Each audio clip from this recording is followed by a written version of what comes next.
So I teach a class in the fall, no, this is the fall, in the spring, called Judgment and Decision Making.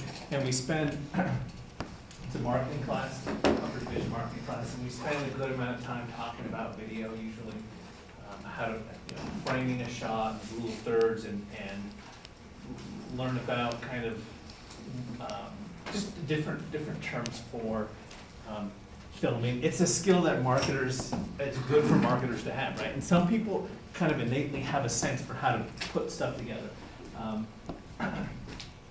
Video editing is a skill that will probably take you an hour to learn, sort of minimum,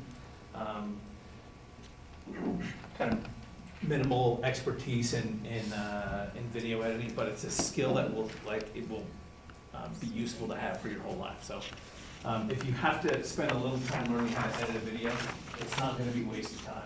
You'll use that in the future. All right, switching gears, we're going to talk about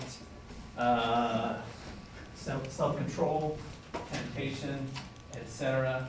Talk about 3 ingredients to self-control. The first is, and this is kind of a standard place to begin talking about what we're going to talk about today, which is mostly something called decision fatigue. But first thing is establishing the goal. If you don't have a goal to avoid eating or drinking milk, then drinking milk is not a self-control failure, right? Self-control only exists in the context of goal-directed behavior, right? So first thing is establish a goal. Second part of it is the actions that you take to reach your goal. And then the third one is monitoring your progress towards the goal. So if your goal is to quit smoking, being aware of whether you're smoking or not would be part of achieving that goal, right? And tracking your progress. So broadly speaking, these are the 3 components to it. And this is kind of the one we're going to focus on.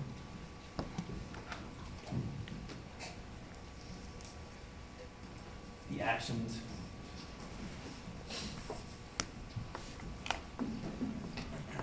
So by the way, the stuff I'm going to talk about today, I gave a presentation to Deloitte Canada on this stuff. I've done some research, and I'll talk a little bit about the research that I did. So I've kind of been involved in this research in the past, and they contacted me and asked me to put together a presentation for their employees, and that's kind of what we're going to talk about today is that stuff.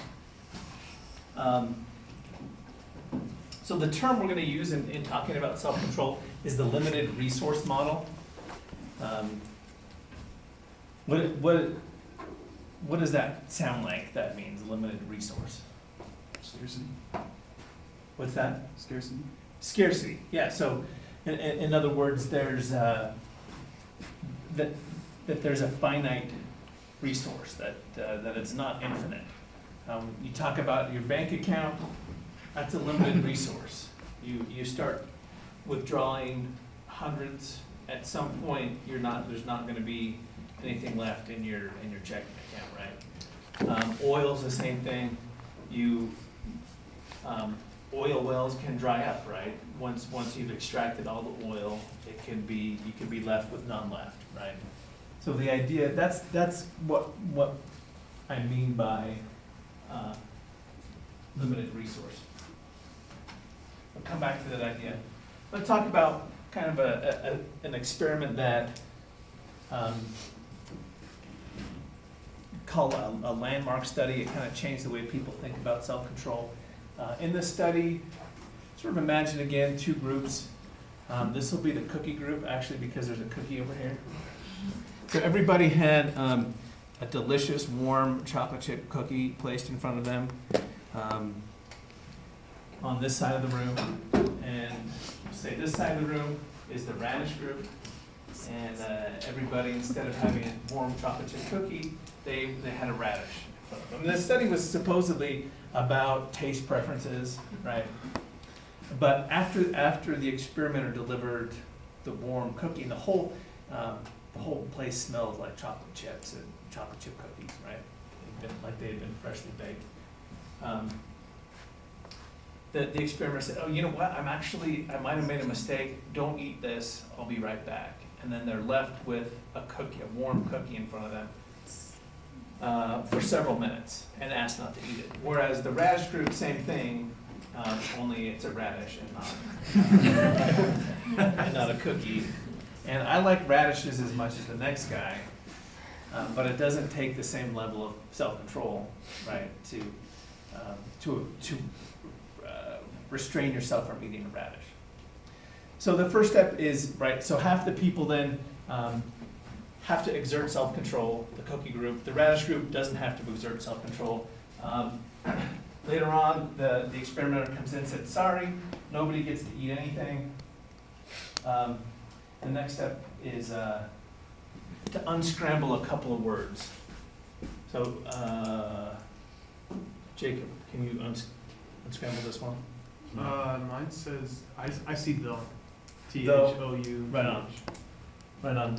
Other Jacob. You unscramble this one? Which one is he talking to? Wait, did you get the first one already?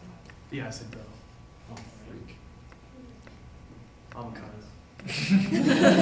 Oh, yeah. It's not, I mean, It's not avocado. Is it not? It's not. It Well, looks like it. It's not. dang, who can get this?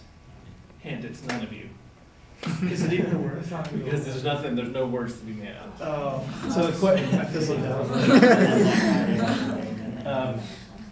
this is how your test's gonna be, by the way. The whole question. So the question then is, how long would people persist in trying to solve an unsolvable problem before they gave up? And the question is that it depended on what came first, right? What came first? So what do you think? What do you think caused people to persist less?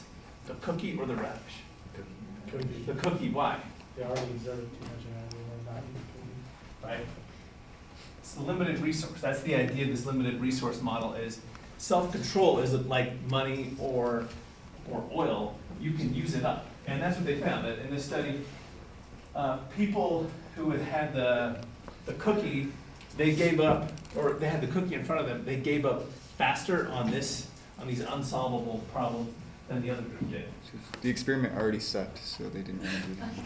What's that? The experiment already sucked, so they didn't want to do it anymore.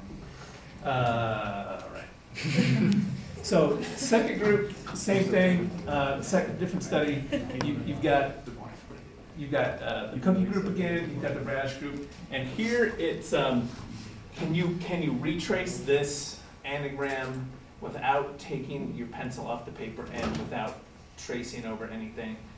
And they had a couple that you're able to do that with. And some that you aren't able to do that with, such as this one, it's unsolvable. And again, the question is, how long do people persist before they give up? And what they found is that people who had the cookies, who had to exert self-control, they gave up faster, right? Because it's they had exerted their self-control. So there are 6 domains of self-control. Impulse override. That's what we've talked about so far. The impulse to eat a cookie, to restrain yourself from eating the cookie. That is impulse override. You're at Thanksgiving dinner and your uncle starts talking nonsense and you want to say something nasty to him and you bite your response back. That is also impulse override. So we're going to talk about the different ways that researchers have caused people to lose self-control in an experiment. That'll be the first thing. And then the second thing is going to be the effects that that's had. So impulse override, emotional regulation.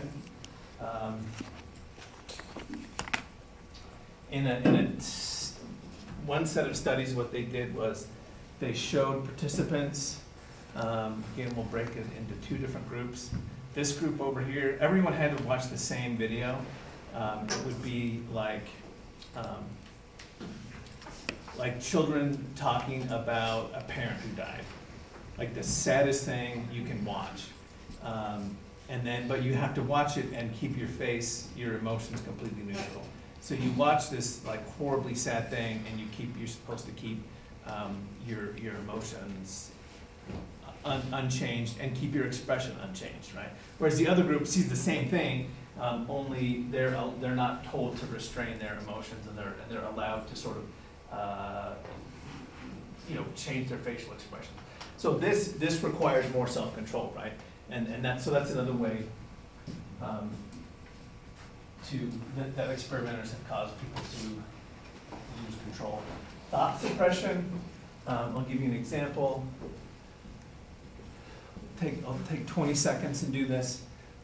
So, starting when I say I want I want everybody to not think about a white bear.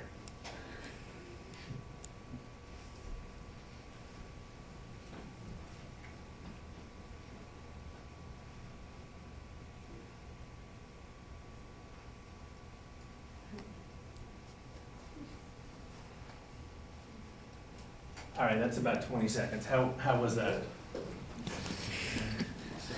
I just said brown bear. Don't think about a white bear. Is it easy or hard to think about, avoid thinking about a white bear?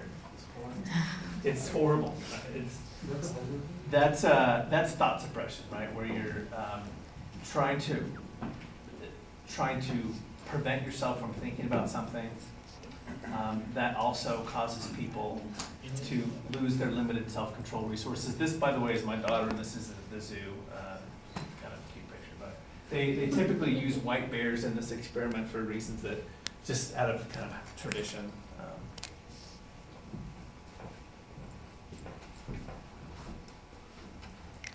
Attention control in a typical study, you'd show. People would show a video like this and words would pop up at the bottom of the screen, and you're supposed to focus on what the woman is saying and avoid any of the words and not pay attention to the words. That's another way that people have to exert self-control. Behavior modification, this is kind of more what we typically think of when we think of self-control. Going on a diet, training for some kind of athletic event, quitting smoking, those are all examples of behavior modification that take place over weeks and months and days, and that's another way that people tap their their self-control resources. Making choices, I'm gonna talk about this at a little bit more length, and this is kind of more particular to the area of marketing, because this particular area marketers have kind of focused on as far as research goes. So I'll come back to that in a little bit. So we just, those were all ways that you can cause people to lose their self-control. The effects that has have been observed in a huge variety of ways, and one way is with hot sauce. So in this study, this is a study that I did at Florida State. We had a setup like the cookie study, where half the participants they had to exert self-control by not eating something. We used donuts instead of cookies, but it's the same idea. So you have to sit there with a delicious donut in front of you and not eat it. And then the whole study was kind of about, students thought it was about eating because there was a lot of food. The next stage was they had to prepare food for another participant. That other participant was actually in on the experiment with us. It was a Confederate, and had kind of snubbed the participant. So all participants got snubbed by the person that they were preparing food for, right? But before that, some of those participants had to exert self-control by not eating a donut or not eating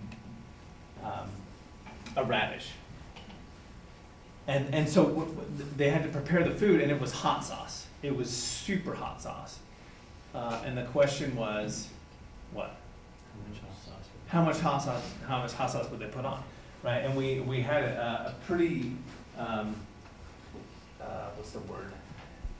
a nice digital scale that was very accurate and could detect before and after how much hot sauce they would put on the food. And what do you think we found? A lot of hot sauce. A lot of hot sauce when? And that's not, What's that? With the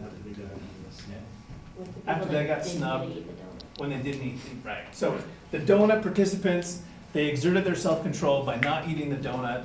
So when they were snubbed, they were like, can someone make a good hot sauce sound effect? This is terrible. Whoa, that was really good. All right, let's do that again. There we go. Yeah.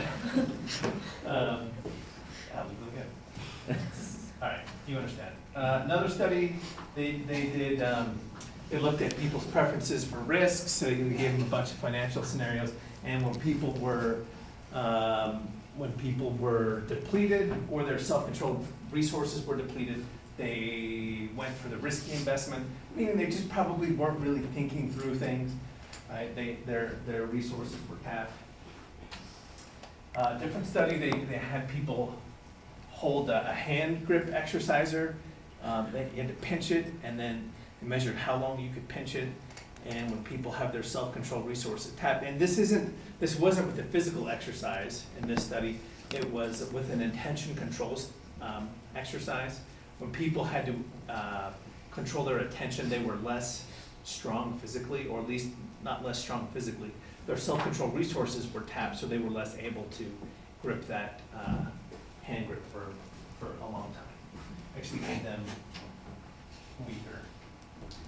This study was done by some marketing researchers, consumer behavior researchers, and they looked at how likely people were to default to the default option, or to go with the default option. So this is, if you're outfitting a car, there's tons of options. There's typically a default option. When do you think people went with the default option? There's a lot of options. That That probably had an effect, but what I'm looking for is when their self-control resources were depleted or diminished by doing a self-control act first. So that first self-control act led people to be more likely to default to whatever the default option is. Because choosing and trying to decide, that takes some effort and some mental energy. And so people were less likely to do that when they had their self-control resources depleted. They did this with cars and also computers. You buy a computer, there's a million different kind of options you can get with it in a lot of cases. So they had people outfit a computer, but when they were depleted, they were much more likely to just go with the default option.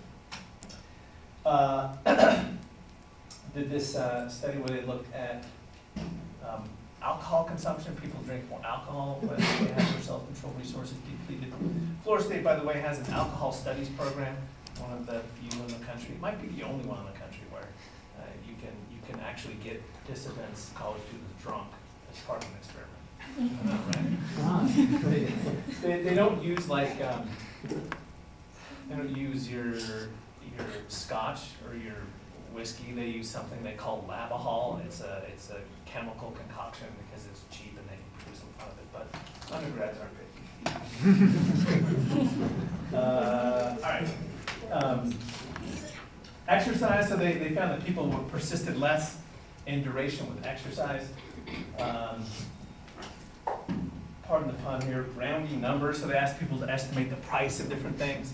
And when people were depleted, they were much more likely to say, yeah, it'd be $20. Whereas undepleted people, or people who had all their self-control resources, would be more likely to say, $18.85 or something, right?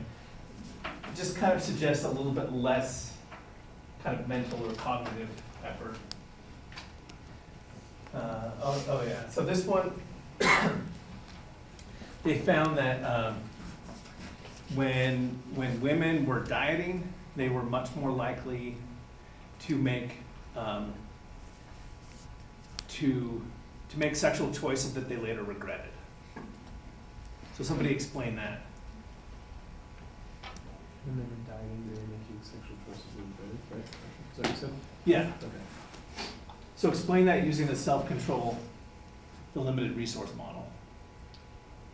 So like they're limiting themselves from food, and so then everything else, they're just like, all right. Yeah, that's a good way to say it. I mean, you're not that cute, but all right. Yeah. I didn't have a donut today, so. That's it. I didn't have a donut today, so okay. So you That's also it. I can see it. I like it. This is Hudson's note. Find girl on diet.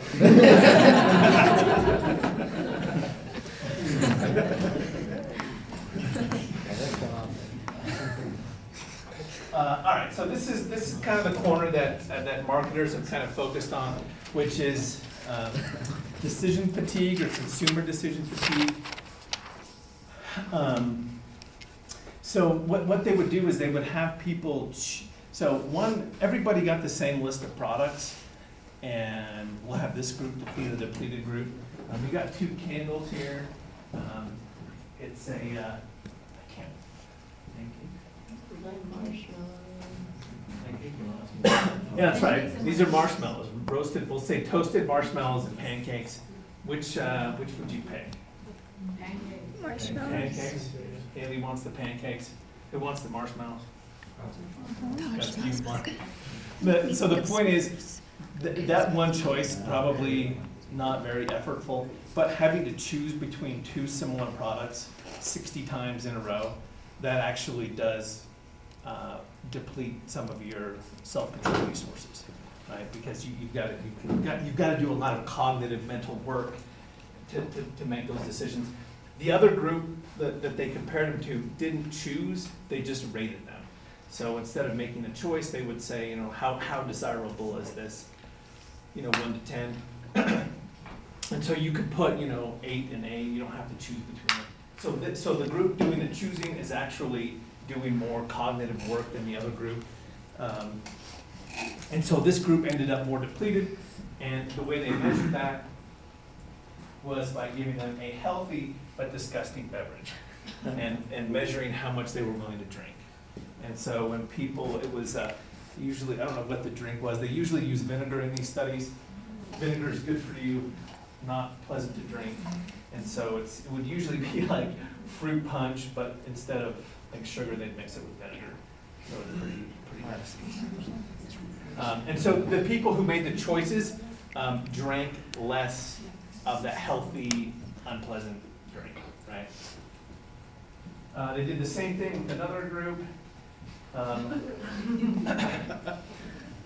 instead, they measured how long you can keep your arms submerged in water that's just above freezing. They have contraptions now that circulate water, and you can keep it at a very, very low temperature, and you can keep it just a little bit above freezing. And the question is, how long can you keep your arm? Usually, kind of elbow. I couldn't find any pictures of it. This is as good as I could find. But you have to keep your arm submerged. The question is, how long can you keep your arm submerged? And the answer in this case is whether you had to make decisions previously or not. And if you had to make decisions previously, you've got less self-control for this other task. That's pain tolerance, which seems completely unrelated, right? But it's not. This making choices affects your ability to control yourself later. This is a recent interview with Obama, and he is keyed into this research. You'll see I only wear gray and blue suits. I'm trying to pare down decisions. I don't want to make decisions about what I'm eating or wearing because I have too many other decisions to make. You need to focus your decision-making energy. You need to routinize yourself. I'm not sure if that's a word, but you can't be going through the day distracted by trivia. This is actually really good advice. That the fewer if you kind of simplify things, and there's a handful of people who do this where they just have a standard set of clothes that they wear every day, and that way you're not kind of wasting your mental energy on things that don't really really matter. So a couple other findings on this. So when do you think, what time of day are resources at their lowest, would you say? Say that? Nighttime, Why? because you've had to deal with the whole day by then. Exactly. Tried to deal with the whole day by then. There's a couple of studies that have looked at how behavior changes over the course of the day. And so tempers flaring, the tempers flare much more often in the evening than in the morning or the afternoon. And part of that is your self-control resources have been sort of steadily drained throughout the day. By the time you get to the end of the day, you're much more likely to, lose your cool, kick your dog, and your boyfriend. So a couple studies on cheating. Turns out that cheating fluctuates over the course of the day. So students, if you ask them when they've cheated or what classes they've cheated, they report more cheating. Same class, same professor, they cheat more in the afternoon, right? So this class, in other words, would be a sort of a prime group of cheaters based on time of day, right? And you compare that, again, same class, same professor, earlier in the day, you get less people saying, yeah, I cheated. A different study didn't rely on self-reports. They set up a situation where participants could cheat in the study and get a little extra money. So you weren't supposed to, you could kind of, you could cheat and win a few extra bucks. The whole thing was observed so they could tell who was cheating and who wasn't. They found again that time of day mattered as far as cheating. When people in the morning are a little bit less moral. They call it the morning morality effect, because people have all their self-control, a little bit less likely to misbehave. And this is kind of general. You sort of recognize this generally. When people do something stupid and embarrassing, rarely early in the morning, right? It's usually going to be late at night, right? And then, so in this study, they found that students would be more likely to cheat in order to win a few bucks in the afternoon as opposed to the morning.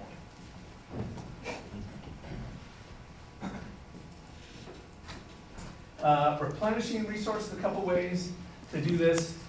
One study found that if you look at beautiful pictures of nature, you sort of pause during the day and take a look at beautiful pictures, that can actually give you a little bit more self-control resources temporarily.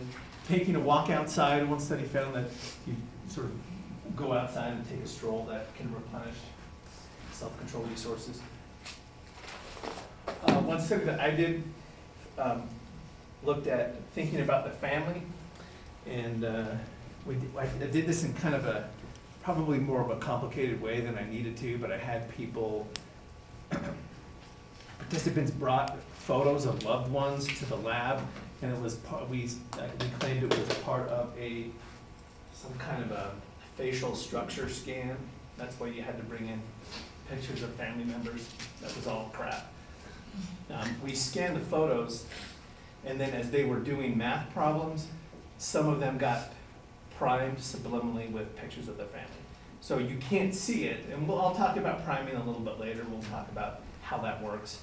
But at a non-conscious level, they saw pictures of their family. We found that when people did that, they were primed with that.